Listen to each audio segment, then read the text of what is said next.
Pedagang baju perlu nggak sih membangun kekuatan branding? Saya akan berbagi tentang pengalaman saya membangun Depok Brand Stock Loss dan juga studi kasus dari brand ternama di Indonesia. Jadi kamu tonton video ini sampai selesai.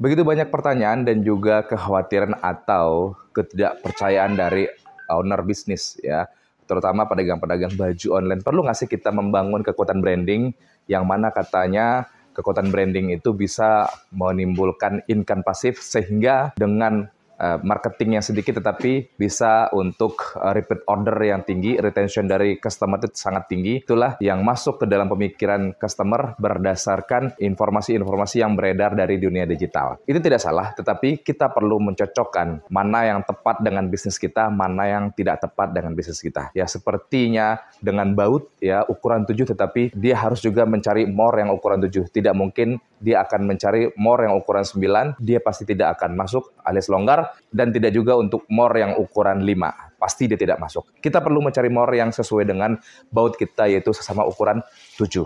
Hal inilah yang perlu kita lakukan terhadap bisnis kita agar ide-ide yang kita dapatkan sesuai dengan plan bisnis kita di masa depan, agar bisnis kita sustainable tentunya. Dan pada kesempatan hari ini tentunya kita sebagai pedagang baju, ya tentunya kita juga harus scale up bisnisnya. Tentunya kita juga ingin untuk masa depan bisnis kita juga lebih baik. Hal ini banyak dilakukan oleh owner bisnis yang kebanyakan juga kebingungan ingin scale up bisnisnya. Tetapi yang harus dilakukan terlebih dahulu adalah ketika ingin sustainable bisnisnya adalah memahami dulu situasi yang ada pada internal dan juga pada faktor eksternal. Kemudian ketika sudah memahami situasi dengan faktor eksternal peluangnya dan juga kita harus mempersiapkan diri, jangan sampai kita fokus kepada faktor eksternal tetapi tidak fokus, tidak mengetahui tentang kekuatan dan kelemahan dari faktor internal kita sendiri.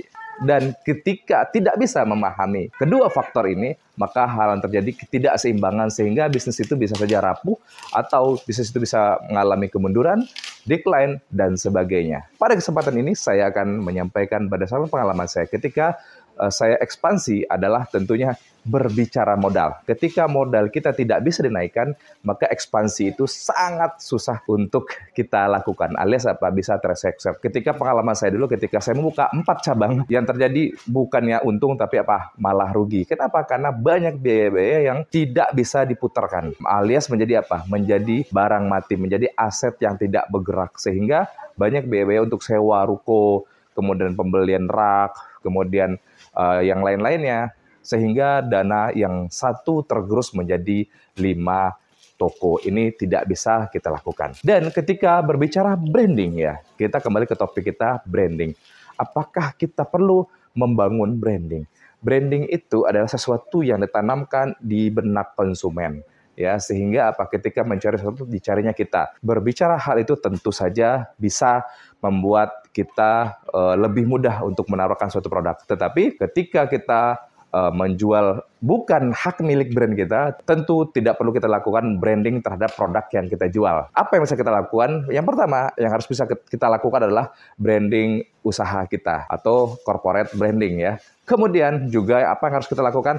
Yang kita lakukan adalah branding terhadap apa? Terhadap kita selaku pengusaha atau selaku pedagang atau kita sendiri yang selaku CEO-nya, owner bisnisnya. Hal ini perlu kita lakukan branding ketika kita memang ikut aktif di dalam usaha kita. Tujuannya apa? Ketika personal branding kita harus naik ya. Pertama adalah tujuannya untuk trust ya, menimbulkan apa? Menimbulkan kepercayaan customer terlebih dulu kepada kita. Karena kepercayaan itu hal yang penting sekali ketika customer itu ingin membeli produk. Ketika dia tidak percaya, otomatis produk kita tidak akan dibeli. Maka perlu dilakukan adalah branding sesuai dengan bisnis kita. Ketika kita punya brand sendiri, lakukanlah kekuatan branding terhadap produk kita dan juga 3 hal itu bisa kita lakukan. Pertama, kekuatan branding produk, kemudian branding bisnisnya, yang ketiga branding personal branding. Ini yang perlu kita lakukan. Bagaimana dengan DBS? DBS yang bisa dilakukan hanya 2, yaitu personal branding saya selaku owner dan juga Depok Brand Stock Loss sendiri ya. Selaku apa? Selaku unit bisnisnya atau organisasinya. Apakah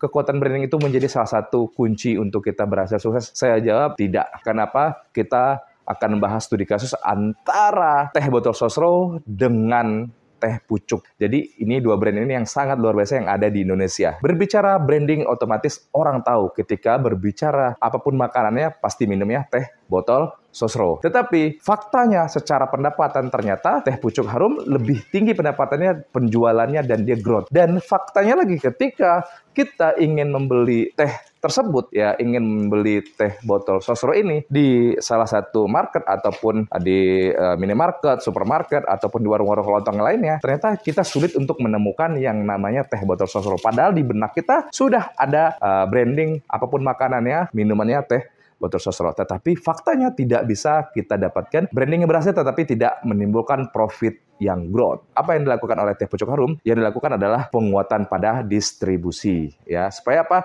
Ketika dia memang paham dengan branding dia yang tidak bisa mengalahkan teh botol sosro, maka dia harus bisa memenangkan di bidang lain atau di sistem lain atau di lain tempatnya. Apa?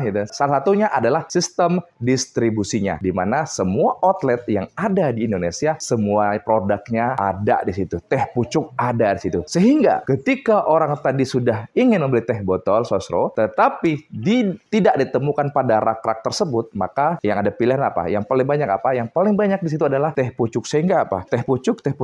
Akhirnya teh pucuklah diminum orang. Sehingga apa? Teh pucuklah menjadi pilihan. Hal inilah yang bisa dilakukan untuk memenangkan persaingan pasar oleh teh pucuk. Walaupun kekuatan brandingnya teh botol sosro lebih kuat. Jadi kesimpulannya apa? Kesimpulan adalah ketika kita melihat kekuatan kompetitor kita harus cari kekuatan kita di bidang lain. Jangan faktor dengan kekuatan kompetitor kita, sedangkan kita tidak siap pada kekuatan tersebut. Seperti teh botol sosro dan juga teh pucuk harum. Ini harus kamu ambil kesimpulan yang bukan branding salah satunya, tetapi ada alternatif lain untuk kita memenangkan persaingan pasar. Semoga video ini bermanfaat dan tentunya membuat bisnis kita grow, tumbuh, berkembang, dan sustainable. Demikian, saya Heru. Assalamualaikum warahmatullahi wabarakatuh.